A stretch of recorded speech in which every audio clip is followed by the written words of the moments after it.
It's from Mystery and it says, I'm your number one fan. And that's 100% what I feel about Heretic.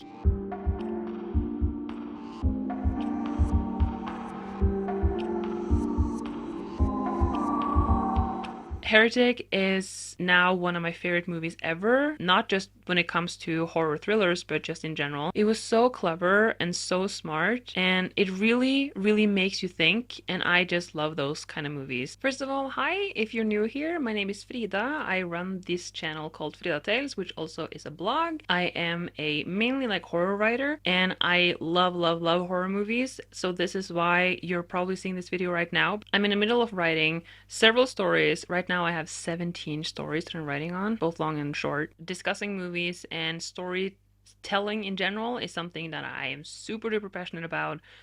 So hopefully I will be more active now. I know it's been a year, but I am back, and this time I actually have a really, really cool new concept that I'm going to be introducing to this channel, which is really like in-depth movie reviews. What's cool about this time around for the movie review is that this movie is brand new. It's not going to be in cinemas until November 8th. So you're probably wondering, hey, how did you watch it? And good question. I'll tell you right now. I was lucky enough to be part of a movie festival, Norway's biggest like horror movie festival. The only movie I watched was this one. I'm so glad and so stoked that I got to witness this. And it was the movie Heretic, starring none other than Hugh Grant. And I know a lot of people, when they saw that, they were kind of like, that guy, that romance comedy rom-com guy. And that's totally right. That's the guy. So I think that really like intrigued a lot of people, myself included. I had not seen anything else than like 20 seconds of the trailer. It's made by A24, which is a movie company that has a lot of movies under its belt that's been both well received and also had a lot of like like not controversy, or maybe controversy too, but a lot of like strong opinions, because they have movies that are very not your typical movie. And my top favorites of those are The Whale, which was a really, really hard watch and a one time watch, I think, for me, but it's super duper duper good. And then it's Pearl, which is also so good. I love that one. X is really, really cool and interesting and just uncomfortable at times. And also Men, which was probably the weirdest one of those movies, but that one, I think a lot of people expect a lot of weirdness and expect to be uncomfortable when they watch A24 movies, so they kind of know what they get into. But Heretic, like, it doesn't make you uncomfortable, more so it makes you think. How many times am I going to use that phrase? The movie was 1 hour and 50 minutes long, but it didn't feel like it was long at all. I was so intrigued and I loved every single minute of it. Really struggled to talk about this movie without spoiling anything. I do recommend watching the movie first so you can come back here and have the discussion later. But if you just want to talk about the movie, maybe you're not even planning to watch the movie, then you definitely should check out the in-depth spoiler review. So now we're getting into the summary, which is gonna be spoilery. So you've had your heads up. If you don't want spoilers, if you don't want to know what this movie is about, you cannot watch anymore. The movie is about Sister Barnes and Sister Paxton. They are two Mormon missionaries given a list of people that are interested in knowing more about the church, so they are doing house calls. So the next on the list is Mr. Reed. So they knock on the door and up pops a really nice English man. The girls hesitate to enter because there has to be another woman present, because there needs to be a chaperone of some kind, a witness, if you will. But Mr. Reed assures them that everything is fine because he says his wife is inside brewing up a blueberry pie. They get to talking, but Mr. Reed then starts bringing up subjects in a way that makes the girls really uncomfortable.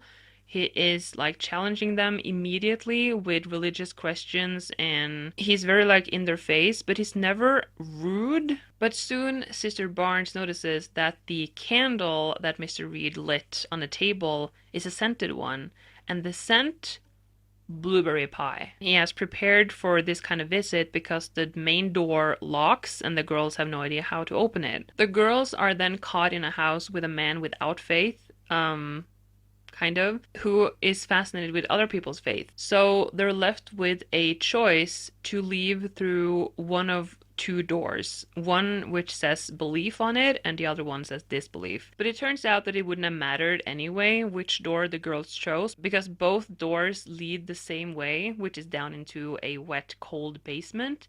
And it's down here that they really see something that is straight out of a horror movie, which is a cloth wearing, moaning, crooked woman coming down the stairs, and she's carrying a blueberry pie. Then the voice of Mr. Reed comes from the speakers. He tells the girls that this is a prophet and that they are now about to witness a miracle. The woman then eats the blueberry pie and she dies. And then Mr. Reed says that any minute now she's gonna come back to life. And sure enough, she does. But Sister Paxton debunks this by finding a trap door, and then she sees some woman lying dead down there. So she understands that this prophet role has been a double role, where the previous woman actually did die of eating the blueberry pie and then a new one has taken her place. Further into this underground, there are like waist-high cages in a really cold, wet room.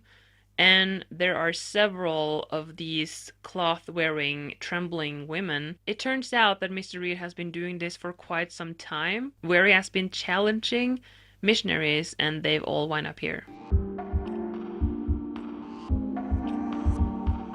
Then we're going to talk about some main themes in the movie, where I'm going to be talking even more in depth about things. First up, we have the biggest one, which is religion. Religion is a very touchy subject.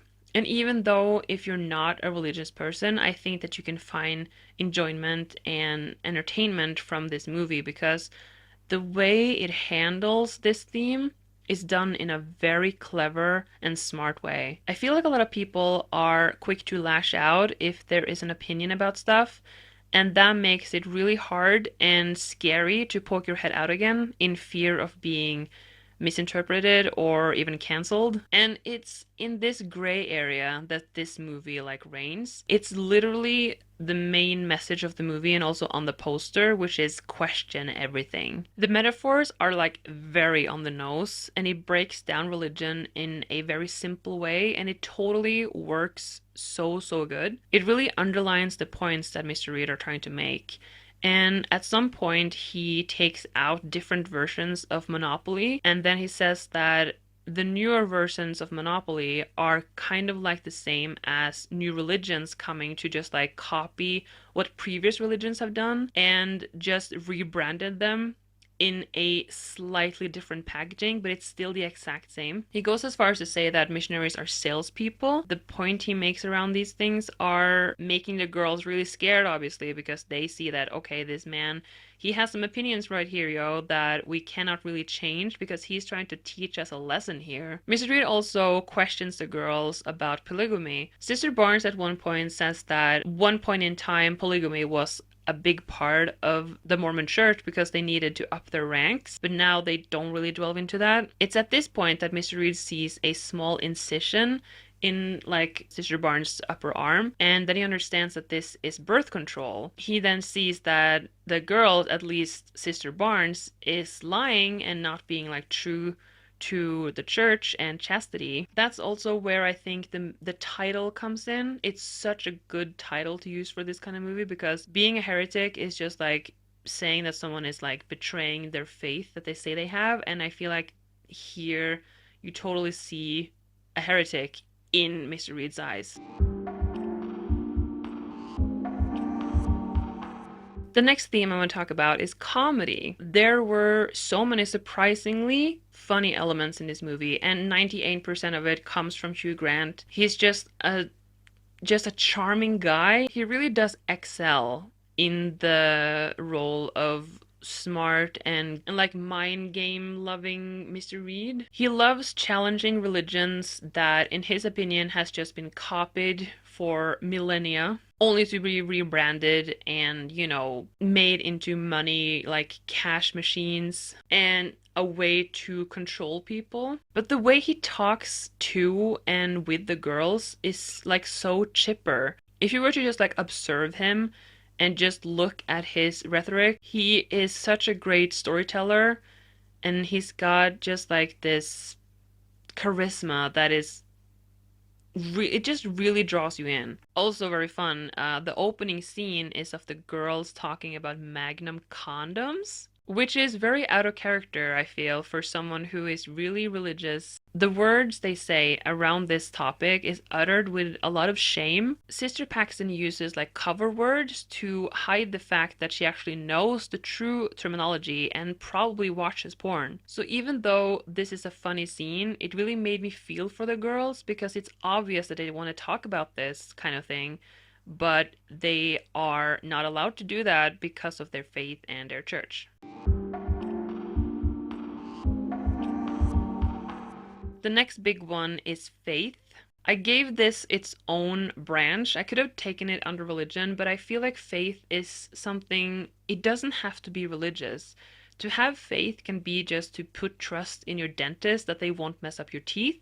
It can be that you trust that your partner won't cheat on you. And it can also be to put trust in your weatherman telling you that you won't need a raincoat. The whole concept of faith is that you leave something up for someone else, which can be scary because then you don't have control over something. But that's just part of the human experience. If you don't put faith in anything, then we will have a really lonesome human life. So a lot of people choose religion as their guiding star, and that's totally fine. But the point that Mr. Reed is trying to make is that blind faith is the problem. Like, how can these girls be so certain that the path they've chosen to walk is the righteous one and the only one? He's trying to say, take everything with a grain of salt. Mr. Reed is a man without faith, sort of, at least in the religious sense. He believes in control and using magic tricks to get it, which he then says is something that religion does. So in the end, when he realizes that he's gonna die,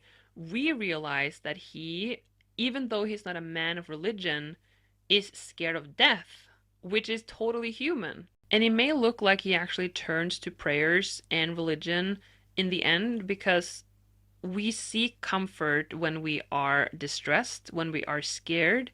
It's just normal. It's almost subconscious to be thinking about something bigger than us and being scared and seeking love and comfort. I'm gonna go a little bit more in depth about the Mr. Reed character himself. It's such a fascinating character to me. I feel like he is a mixture of the Joker in The Dark Knight and also John Kramer in the Saw movies. Now hear me out on this, okay? The Dark Knight is definitely my favorite movie because of the Joker and just how interesting he makes things. The Joker asks questions and does just small tweaks to get people to react in the way that he anticipates. He knows how people will react according to what he does. Fear and anger are normal, natural reactions to feeling cornered. Mr. Reed wants to study these women, and he gives them a false sense of choice by letting them choose between the doors, and he likes giving them the feeling of being in control when in reality Mr. Reed is the only one knowing everything. John Kramer in Saw, he doesn't know how people will react, but he can only hope that people will learn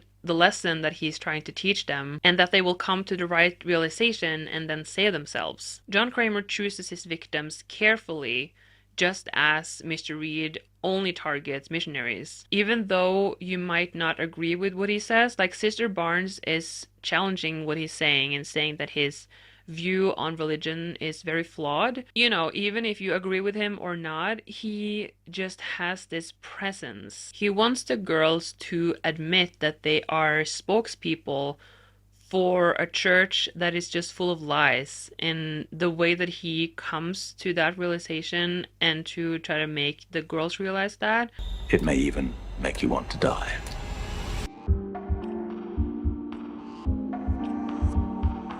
Then I will end this kind of with a couple of questions because even though this movie did answer a lot of its own questions, it does leave something up to us to think about. First question: how has this man not been caught? It's obvious that he has been doing this for a really long time because I think he has like 8 women down there, and he can't have been specifically targeting the Mormon church that Sister Paxton and Sister Barnes are attending, because then it would be possible to narrow it down and find out where these women winded up, because he would always be on the list of people saying that, yeah, I'm interested in learning more about the church. So most likely has been contacting several different churches and said to them that he is interested in learning more about different religions. And probably that's also something that he likes to do, to challenge different missionaries based on their fate and see